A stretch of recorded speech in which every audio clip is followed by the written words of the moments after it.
another common stretch is the doorway stretch.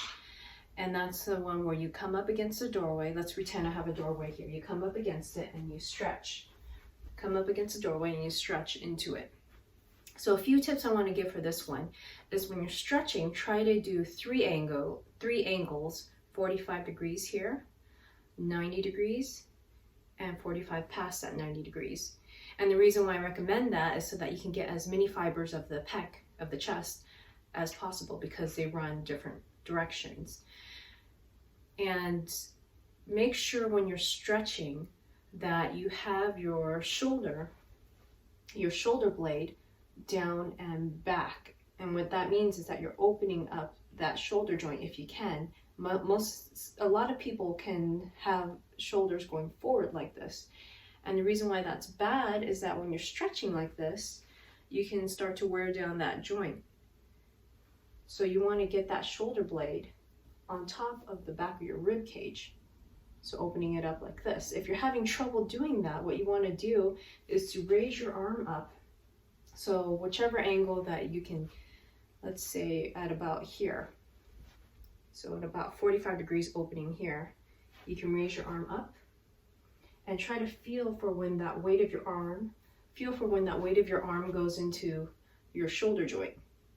And when it goes into your shoulder joint, that's usually when people can have their scapula or their shoulder blade down and back behind them properly, what I learned, what it's called seating your scapula, seating your shoulder blade.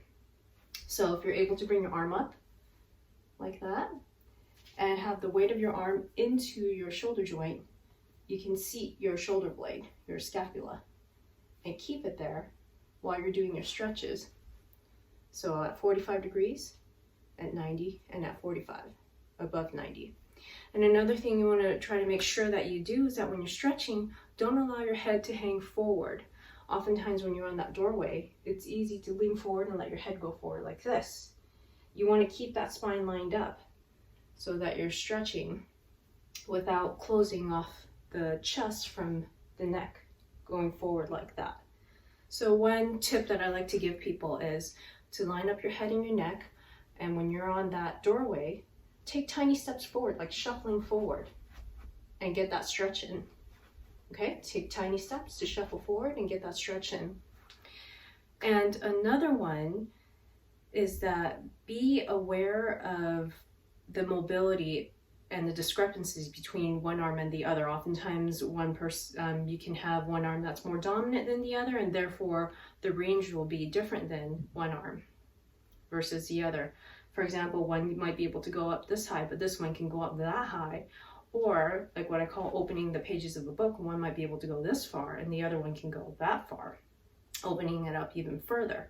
So be aware of the discrepancies of your arm when you're stretching, and you may end up, it may be better for you to stretch one arm and then the other versus both of them at the same time, because you might end up going too far for one arm. You might cause tearing of the tissues and then inflammation and scarring, which will limit your range even more.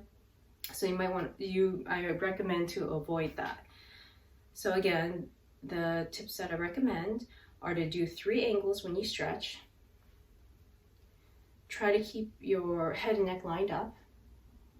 Keep that shoulder blade down and back, seat that scapula, seat that shoulder blade, and then shuffling forward if you need to prevent your head and neck from going forward. And then evaluate whether or not you should be stretching both at the same time or one and then the other.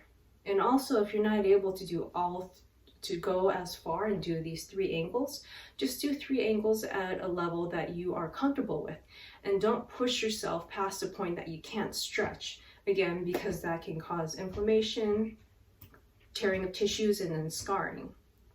And another point to mention too is that when you're stretching, try to hold it for 20 to 30 seconds at a time and repeat 2 to 3 reps. So those are my recommendations for the common doorway stretch that not a lot of people are aware of.